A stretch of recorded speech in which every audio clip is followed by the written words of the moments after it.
মাছ দিয়ে আমরা প্রতিদিন ভাত খাই এবং প্রতিদিন খেতে থাকবো। ঝাল লেগেছে কারুর, আমরা সেই ঝাল সেলিব্রেট করছি।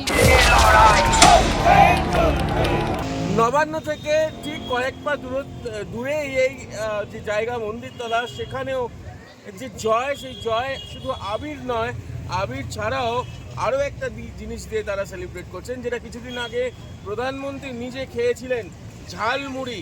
এই ঝালমুড়ি এখানে এমনিতেও থাকেন, এমনিতেও ওরা খান, কিন্তু আজকে বিজেপি কর্মী সমর্থক যারা রয়েছেন তারা খুশিতে সেলিব্রেট করছেন কি দিয়ে না, বাঙালি ঝালমুড়ি দিয়ে।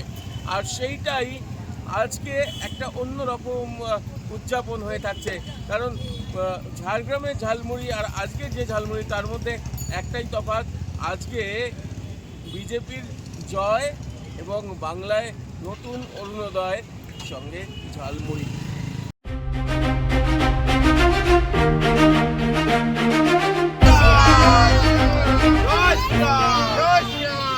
না, আমাদের তো যখন নরেন্দ্র মোদীজি আমাদের ঝাড়গ্রামে গিয়ে যখন ঝালমুড়ি খেয়েছিল, সেটা তো আমরা দেখেইছি, তাই জন্য ঝালমুড়ি আমরা এমনিই খাই।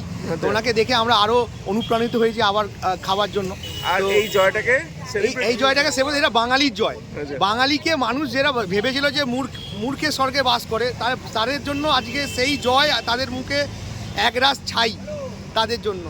যে বাঙালি কোনোদিনও মাছ ভাত ছাড়বে না, বাঙালি মাছে ভাতেই, কিন্তু বাঙালিকে ভুল বোঝানো যাবে না। আর বাঙালি সিদ্ধারা আছে, এটা মানুষ ভুলে গেলে চলবে না, যেই আসুক। আচ্ছা, একটুখানি বলুন যে ঝালমুড়ি দিয়ে কি সেলিব্রেশন, কেন?